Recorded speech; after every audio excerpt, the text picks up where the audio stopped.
It's yet another time for a so-called major system update for the PlayStation 4. The last time we've had a system update, Sony has introduced us with the folders feature, so we could better customize your home screen as well as the quick menu in-game. Although they were all great features and a step in the right direction, it's definitely nothing too exciting. Now the time has come for another update, and this is called Update 4.0. You can apply for the beta so you can test these features before they are fully released. I will leave a link in the description if you guys want to apply for that. As for which features to expect, there is still no official release on that, but I will keep you guys updated as soon as we know some facts. But because Sony has still not released any information on this update and the features that we're going to get, I thought I could just compile my own top 5 most wanted things for a Sony update. In no particular order is what I hope they add. Number 1, custom backgrounds. Now, I know there are dynamic backgrounds to purchase on the PlayStation Store, but on my PlayStation 3 I could just get any image I wanted and set it as my background image. Why did they not add this to the PS4? Whatever the case may be, I do hope that they can at least just add custom backgrounds. And I think it's probably asking too much, but custom themes as well, or even mix and matching the themes that you can buy right now? Maybe? No? Moving on to number 2, changing your name. This has been such a requested feature. Pretty much with every major update, that's the number 1 most wanted feature, is to be able to change your name. Now, here's what I suggest to add a system like Steam. You have your account name, which you cannot change, and you only use it to log in. So you cannot actually change your current account name, but what you could have is a so-called display name. This display name would be like a nickname that you can have, and you can change however many times you want.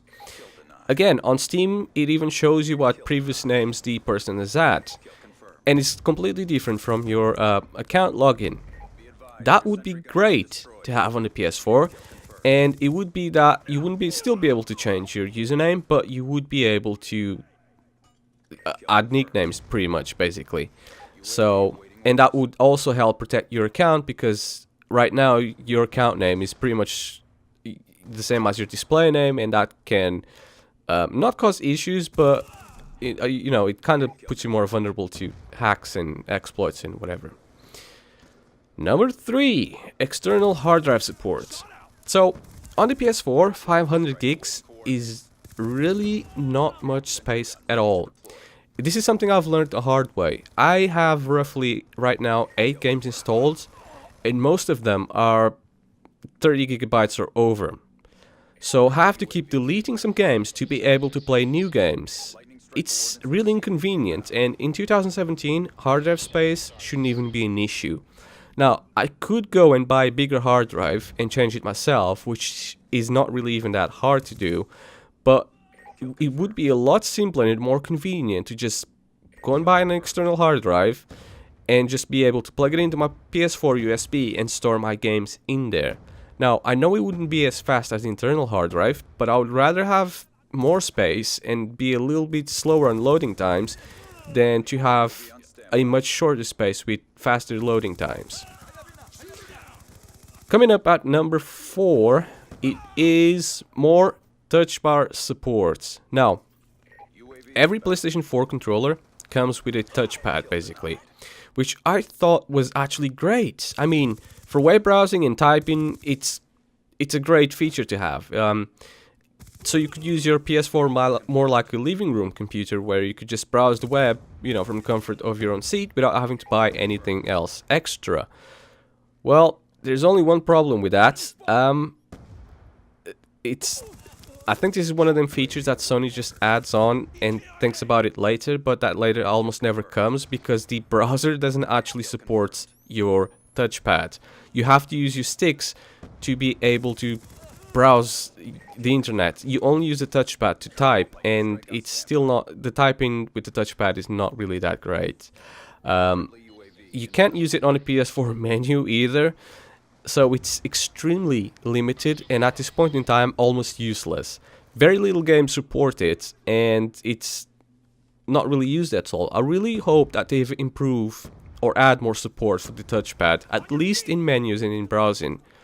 Games, obviously, they can't do anything about, but oh well.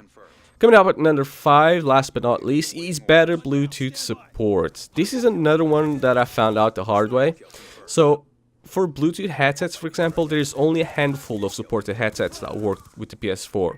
So if you buy a headset that is not officially supported, it's pretty much useless, as you will not be able to make it work with the PS4 Bluetooth.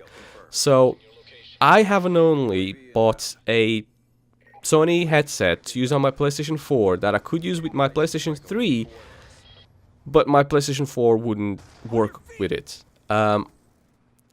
Basically, all I wanted is so I wouldn't have any wires coming from my controller to my headset, and you know that drains the controller's battery even more.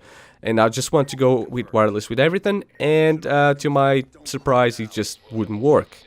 So what's the point of having a Bluetooth if you limit so much what you can do with it? I wish that we could use Bluetooth keyboards and mouses and other peripherals, but at the very least, just have support for, you know, third-party headsets. Well, that's my top 5 list anyways. I'm sure I missed a lot of other important improvements, so why don't you guys tell me what you'd like to see in the comments below. And thanks for watching, I suppose. See you in the next one.